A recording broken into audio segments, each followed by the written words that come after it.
Olá, irmãos. Hoje nós vamos fazer o estudo da primeira epístola de Paulo aos Tessalonicenses, capítulo 3. Nós vimos nos capítulos anteriores, Paulo, a dedicação dele a esta igreja e a fé deles, o amor, a esperança. E Paulo ele se defende daquelas acusações, da sua integridade e qual é a sua verdadeira motivação para esse trabalho de implantação de igreja. Ou seja, Paulo, independente do que ele tem sofrido, as perseguições, os açoites, as prisões, e Paulo tem continuado firme na pregação do Evangelho. A maior motivação de Paulo é que muitos venham ouvir a palavra de Deus e muitos venham se converter e muitos venham ter salvação e vida eterna. Essa é a motivação de Paulo. Mas Paulo é impedido de voltar para Tessalônica e Paulo está agora em Atenas e ele está preocupado com o que ele viu na igreja de Tessalônica. Ele teve que sair às pressas de lá, ele demorou pouco tempo ali.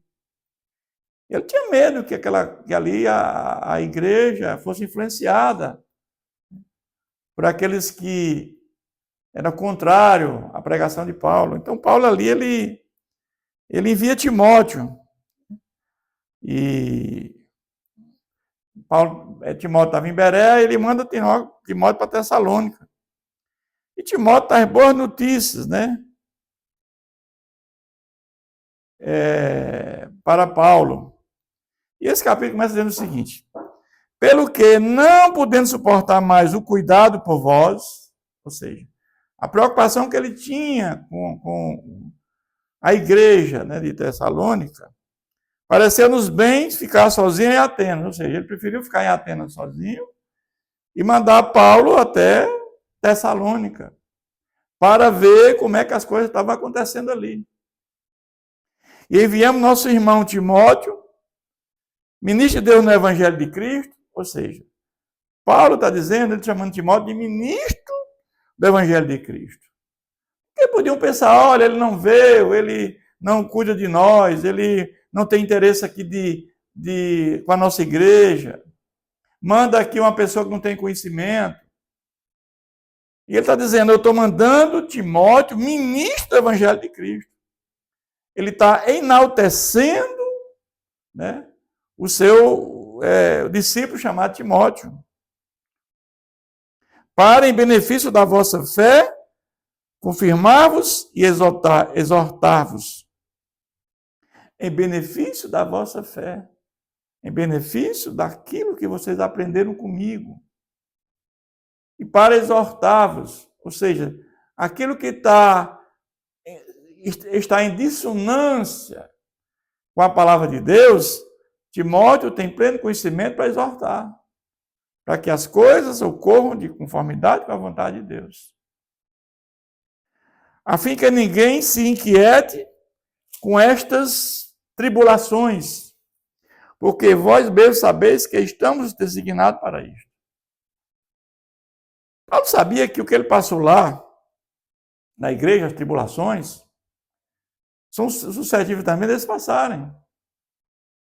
Então essa é a preocupação de fazer com que eles não venham a cair, que eles não venham a se desviar dos caminhos do Senhor. Pois, quando ainda estávamos convosco, predissemos que íamos ser afligidos, o que de fato aconteceu e é do vosso conhecimento. Paulo está dizendo que quando esteve naquela igreja, né, uns judeus ameaçaram Paulo, o evangelho que Paulo pregava é o evangelho de Cristo, eles contestavam, diziam que ali era um evangelho incompleto, que não era aquilo, que a salvação se dava por obra da lei, se dava pela circuncisão, pela dieta de comida, a questão das festividades, ser descendente de Abraão. Então, a pregação de Paulo não condizia com a realidade. Eles não conheciam realmente o caminho da salvação. A ordem de salvação eles não conheciam. Paulo está dizendo, vocês precisam nascer de novo, vocês precisam ser justificados pela fé em Jesus Cristo. Vocês precisam ser co-herdeiro com Cristo. A salvação se dá pela fé em Jesus. Somente Jesus salva, não há outro caminho fora Jesus para a salvação. E isso repercutiu mal para Paulo, a ponto de eles ameaçar Paulo, e Paulo teve que sair. Por isso que ele diz, pois quando ainda estavam conosco, pedissemos que íamos ser afligidos, como ele foi. O que de fato aconteceu, que é do vosso conhecimento. Você pode dizer, não, eu estive aí, aconteceu isso. Foi por isso, já não me sendo possível continuar esperando, mandei indagar o estado de vossa fé. Ou seja, eu estou preocupado com vocês. E eu não tenho como ir aí. Então eu estou mandando Timóteo aí, meu ministro. Esperando, mandei indagar o estado da vossa fé, temendo que o tentador vos provasse e se tornasse inútil o nosso labor. Ou seja, o inimigo, o tentador, se tornasse inútil o nosso trabalho aí com vocês. Eu tenho um receio que vocês sejam desviados do evangelho correto. No capítulo 1, versículo 4, ele fala da questão da eleição. E aqui nós vamos ver que a questão da eleição, a eleição é exatamente todos aqueles que colocaram a fé em Jesus Cristo. São que aceitaram a salvação em Cristo Jesus. Mas nós temos livre-arbítrio. E Paulo está preocupado que haja desvio, que muitos venham a sair dos caminhos verdadeiros, que é o Evangelho de Cristo, e retornar alguns ao judaísmo e outros às suas práticas gentias, práticas pagãs. Isso é a preocupação de Paulo. Agora, porém, com o regresso de Timóteo, vindo do vosso meio, trazendo-nos boa notícia da vossa fé e do vosso amor. Ainda que de sempre guardais grata lembrança de nós, desejando muito ver-nos, como aliás também nós a vós outros. Então, Paulo agora ele fica muito envaidecido, muito alegre, porque Timóteo vai até lá, Timóteo vai testemunhar presencialmente que eles estão firmes na fé, apesar de todas as tribulações que estão passando, que o próprio Paulo vivenciou, mas eles estão firmes no evangelho que Paulo pregou. E aí ele fica muito alegre com a notícia que Timóteo traz, da vossa fé, do amor, e guardando a lembrança de nós. Eles lembravam de Paulo, do que Paulo fez lá, eles são gratos a Paulo por isso. Ele vai dizer, sim, irmãos, por isso fomos consolados acerca de vós, pela vossa fé, apesar de todas as nossas privações e tribulação.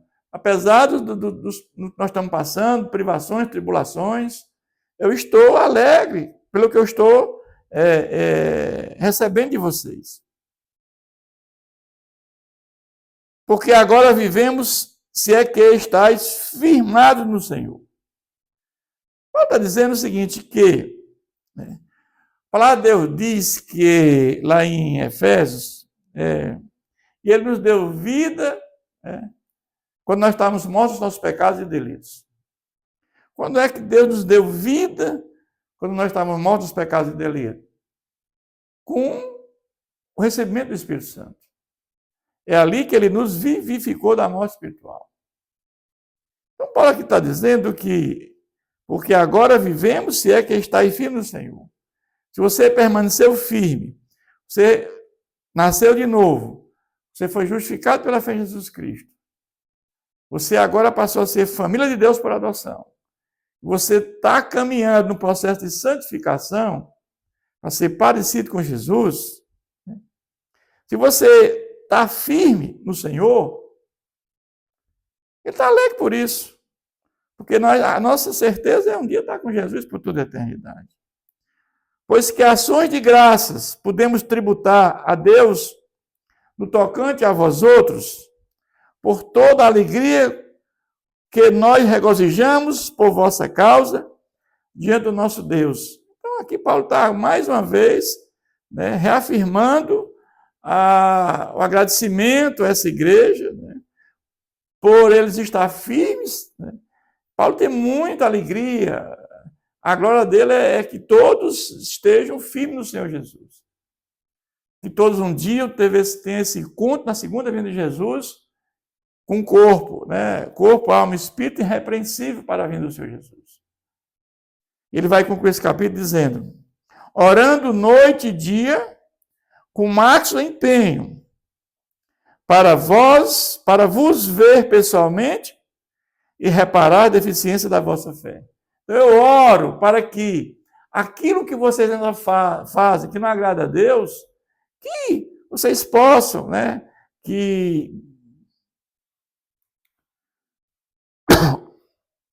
ver pessoalmente. Paulo pensa um dia estar com eles, para aquilo que ainda haja dúvida com relação ao Evangelho do Senhor Jesus, reparar a deficiência da vossa fé.